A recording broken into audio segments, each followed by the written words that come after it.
வானோடு உறவாடி கவி பாடும் பறவை இனம் எனது இனம் பாருங்களே. வானோடு உறவாடி கவி பாடும் பறவை இனம் எனது இனம் பாருங்களே.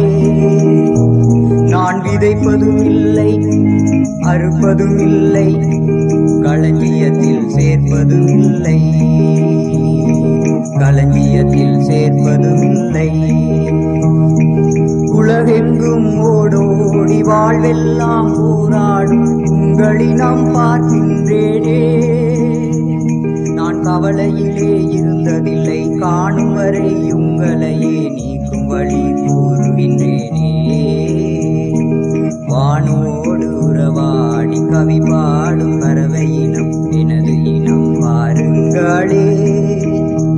நான் விதைப்பதும் இல்லை அறுப்பதும் இல்லை களஞ்சியத்தில் சேர்ப்பதும் இல்லை களஞ்சியத்தில் சேர்ப்பதும் இல்லை.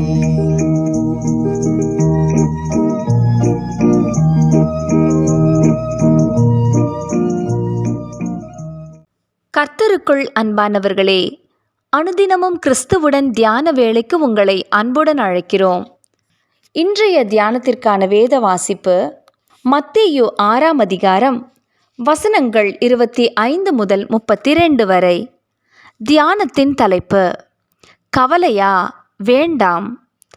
ஆகாயத்து பட்சிகளை கவனித்து பாருங்கள், அவைகளை பார்க்கிலும் நீங்கள் விசேஷித்தவர்கள் அல்லவா?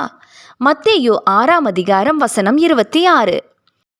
கடந்து போன ஆண்டிலே நாம் எதற்காகவெல்லாம் கவலைப்பட்டோம் என்று ஒரு பட்டியலிட்டு பார்ப்போமா? இவற்றால் நாம் எதை சாதித்தோம் அல்லது எதை சரிப்படுத்தினோம்? சாதித்தோம் என்று நாம் கணக்கில் வைத்திருப்பவையும் யதார்த்தத்தில் பூஜ்ஜியமே. கவலை என்பது மனுக்குலத்துடன் ஒட்டிவிட்டது. எடுத்ததற்கெல்லாம் கவலை. என்னவாகும், எப்படி தீர்க்கலாம் என்று பல கேள்விகள் எழும்பும். ஆனால் ஆண்டவரோ கவலைப்படாதிருங்கள் என்று திரும்ப திரும்ப சொல்லியுள்ளாரே. சின்னஞ்சிறிய பறவையாகிய ராபின் ஒரு சிட்டுக்குருவியை பார்த்து, ஏன் இந்த மனிதர் கவலைப்படுவதற்கு மிகவும் வேகமாக செயல்படுகிறார்கள் என்று கேட்டதாம். அதற்கு அந்த சிட்டுக்குருவி, நண்பனே, என்னையும் உன்னையும் கவனித்து பராமரிக்கிற பரலோக பிதாவை போன்ற ஒருவரை இவர்களுக்கு தெரியவில்லை போலும் என்று பதிலளித்ததாம். இவ்வாறு ஒருவர் கவிதை வடித்தார். சின்ன சிட்டுக்குருவியே என்ற பாடலும் இதை தழுவியே எழுதப்பட்டதாம். நமக்கு கற்பிப்பதற்கு இயேசு ஆகாயத்து பட்சிகளையும் காட்டு புஷ்பங்களையும் உதாரணங்களாக காட்ட வேண்டியிருந்ததை நாம் சிந்திக்க வேண்டும். ஜன்னல் ஓரத்திலே வெறுமனே பூஞ்சட்டியில் வளர்ந்துள்ள ஒரு பூச்செடியின் பூவை நான் மெய்மறந்து பார்த்து ரசித்தேன். அது அவ்வளவு கொள்ளை அழகு. ஆனால் மாலை வந்தால் அது சோர்ந்து பின்னர் வாடிவிடும். 2 நாட்கள் கூட நிலை நிற்காத இந்த பூவுக்கே இத்தனை கொள்ளை அழகை கொடுத்த ஆண்டவர் என்னை கைவிடுவாரா என்று சிந்திக்கும்போது உண்மையிலே என் உள்ளம் பூரிக்கிறது. பிரியமானவர்களே, நாம் கவலைப்படுவதற்கு காரணங்கள் பல இருந்தாலும் நாம் நினைப்பது, எதிர்பார்ப்பது, விரும்புவது ஆகியவை நடக்க வேண்டுமென்ற ஆதங்கம்தான் நமது கவலைக்கு முக்கிய காரணமாகும்.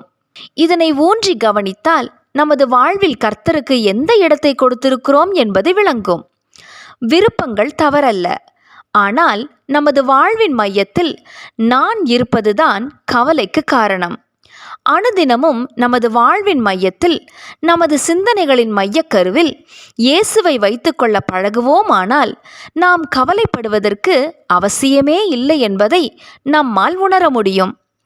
நாம் தேவனை முழு உள்ளத்தோடு நம்புவோமானால் எந்த நிலையிலும் தடுமாற மாட்டோம்.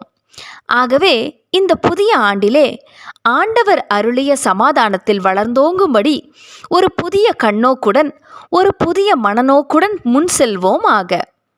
ஜெபம் செய்வோமா? அன்பின் தேவனே, எனது மனதை அரிக்கின்ற கவலை எதுவென்பதை அறிந்து அதிலிருந்து நான் விடுபடவும், இயேசுவையே என் வாழ்வின் மையமாக நான் கொள்ளவும் எனக்கு கிருபை தாரும். ஆமேன்.